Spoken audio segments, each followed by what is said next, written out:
Hello dears, എല്ലാവർക്കും സാന്ത്വനം രണ്ടാം ഭാഗം പുത്തൻ പ്രൊമോ വിശേഷങ്ങളിലേക്ക് സ്വാഗതം. അപ്പം ഇന്നത്തെ ഒരു പ്രൊമോയില് നമ്മുടെ മിത്രയുടെയും ആര്യന്റെയും കാര്യമായിട്ട് മെയിനായിട്ട് കാണിക്കുന്നത്. നമ്മുടെ മിത്രയും ആര്യനെയും കാണാൻ ഒരാൾ വരുന്നുണ്ട്. അപ്പം അദ്ദേഹം ഇവരെയൊക്കെ അനുഗ്രഹിച്ചൊക്കെ വിടുന്നുണ്ട്. ശേഷം നമ്മുടെ മിത്ര നമ്മുടെ ആര്യൻ്റെ അടുത്ത് പറയുന്നുണ്ട് കേട്ടോ, എന്നെ പറ്റി മറ്റുള്ളവരോട് സംസാരിക്കാറുണ്ടല്ലേ, അതിനർത്ഥം വേറെന്തോ അല്ലേ എന്നൊക്കെ നമ്മുടെ ആര്യൻ്റെ അടുത്ത് ഇങ്ങനെ പറഞ്ഞ് ഇങ്ങനെ പോകുന്ന ഒരു നിമിഷങ്ങൾ തന്നെയാട്ടോ. അപ്പം നമ്മുടെ മിത്ര ഇങ്ങനെ ഇത് സംസാരിച്ച് പോയി കഴിഞ്ഞാൽ നമ്മുടെ ആര്യൻ ഇങ്ങനെ ഒരു ചെറിയ ചിരിയൊക്കെ ചിരിച്ചുകൊണ്ട് അവിടെ നിൽക്കുന്നുണ്ട് കേട്ടോ.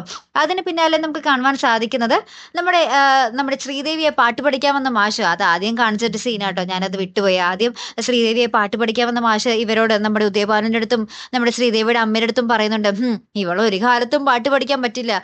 ഒന്നാമതേ ഒരു സൗണ്ട് ഇല്ല, പിന്നെ ഒരു ജന്മവാസനയും ഇല്ല, ഇവൾക്ക് ഒരു കാലത്തും പാടാനും പറ്റൂല, ഒന്നും പറ്റൂല എന്ന് പറഞ്ഞാൽ ആ മാഷ് ഉള്ള ജീവനും കൊണ്ട് അവിടെ നിന്ന് ഓടി പോകുന്നുണ്ട് കേട്ടോ.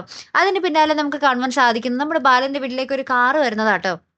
അപ്പൊ നമ്മുടെ ദേവമംഗലത്ത് എല്ലാവരും വിചാരിക്കും നമ്മുടെ ബാലൻ, നമ്മുടെ ആനന്ദിന്റെ കല്യാണമുണ്ട്, പുതിയ കാർ എടുത്തതാണെന്നാണ് വിചാരിക്കുന്നത്. പക്ഷെ ഇനി എന്താണ്, നമ്മുടെ ബാലനാണെങ്കിൽ പക്ഷെ ബാലന്റെ മുഖത്ത് ആ ഒരു സന്തോഷമൊന്നുമില്ല, ഒരു ഭയമാണ് നമ്മുടെ ബാലന്റെ മുഖത്ത് കാണുവാൻ സാധിക്കുന്നത് കേട്ടോ. അപ്പൊ എന്തായാലും കാത്തിരുന്നതിനെ കാണാം.